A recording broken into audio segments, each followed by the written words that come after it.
proof that Terence Crawford understands full well what's going on with Jaron Boots Ennis, and that's why he does not want to fight him or come anywhere near him. That, according to Hank Lundy, a former opponent of Terence Bud Crawford's, who reveals an offer that Terence Crawford's camp had made to Jaron Ennis early in his career that lets you know that they know exactly why they do not want to fight Jaron Boots Ennis. Let's talk about that in this video.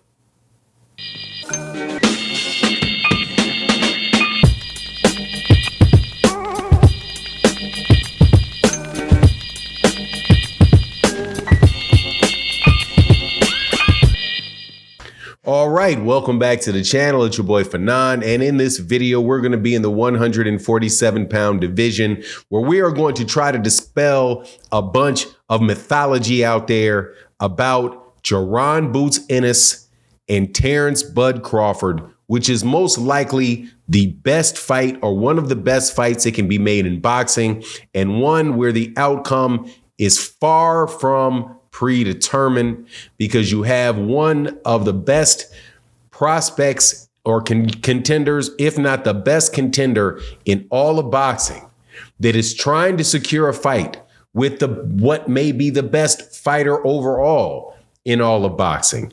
The guy that is trying to secure the fight is Jaron Boots Ennis. The person that is wanting no parts of that fight is Terence Bud Crawford. But now we have some extra details coming out from Hank Lundy out of Philadelphia. Very enlightening conversation that he had in an interview that he had.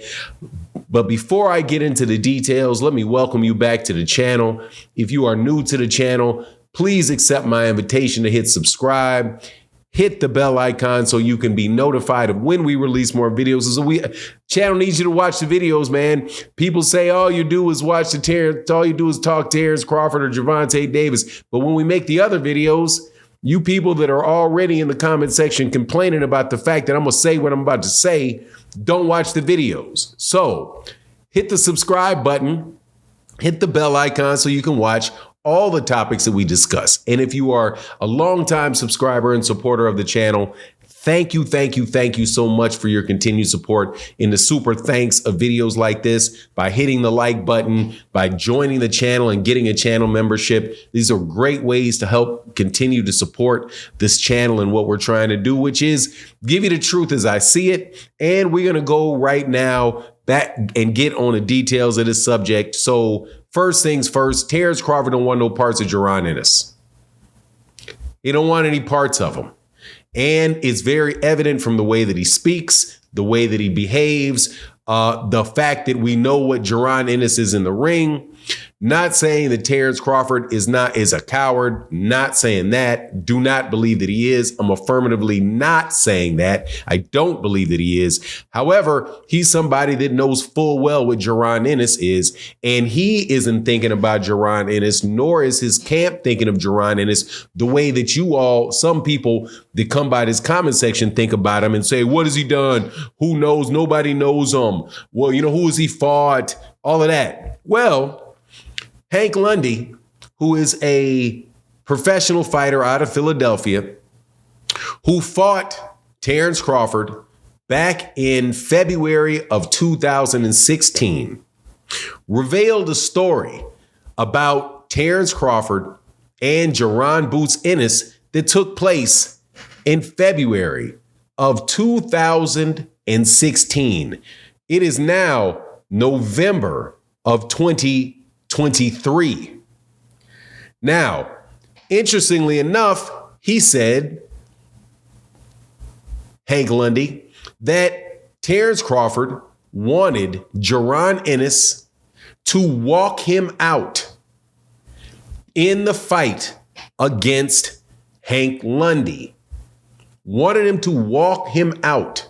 Wanted him to be up front next to Terence Crawford in his entourage of people that go to the ring. Boots Ennis and Bozy Ennis turned him down and said no. Hank Lundy said the reason that was because they were not going to walk out Terence Crawford in the fight against a Philadelphia fighter. He was going to ride with the Philadelphia fighter. However, what that establishes though is that they knew, Terence Crawford's camp knew what Jaron Ennis was way back in 2016. Now, before you go thinking that this is before Jaron Ennis was some little kid. No, Jaron Ennis was only 2 months short of his professional debut, which is something that a lot of people do not get. Jaron Ennis has been fighting professionally since 2016. He is a 7 year going on an 8-year pro. That's why he has 31 fights with 28 knockouts. He is not wet behind the ears. He is not some kid that just jumped out of the amateurs. He is a full set, ready to go welterweight with enough talent to get Terence Crawford's attention that early in the career and to try to get him recruited to be somebody that would actually walk out with Terence Crawford. Now, why did Hank Lundy say this? Because Hank Lundy was asked about the Terence Crawford Errol Spence fight, the Terence Crawford versus Jaron Ennis fight. And what he said was, Terence Crawford's not going to want to go anywhere near that kid. Because he's like, look, man, first of all, Jaron Ennis is a monster, but he's young. He's young, and that energy level for a guy that age, for somebody our age, because that Hank Lundy is, a longtime pro just like Terence Crawford. He said, look, man, we don't want that. That's different than fighting guys our age. Now, who has Terence Crawford been fighting? Terence Crawford has been fighting guys his own age. He's been fighting Sean Porter, Errol Spence Jr., Errol Spence Jr., Errol Spence Jr., Kell Brook, Amir Khan, Sean Porter, and before that, guys, that when he's fighting guys that are basically in their 30s, people that are around the same age as him, have around the same amount of wear and tear as he does. He's not fighting guys like Jaron Ennis, who are 26 years old, 27 years old, in the absolute prime of their career with that much experience, with that type of skill set. And that's why Terence Crawford is not going to fight Jaron Ennis. That according to Hank Lundy. It tells you because of the distinct possibility that he can lose. Now, Terence Crawford is not the only one to say that about Jaron Ennis. Sean Porter said the same thing. Like, no, I'm not going to fight him.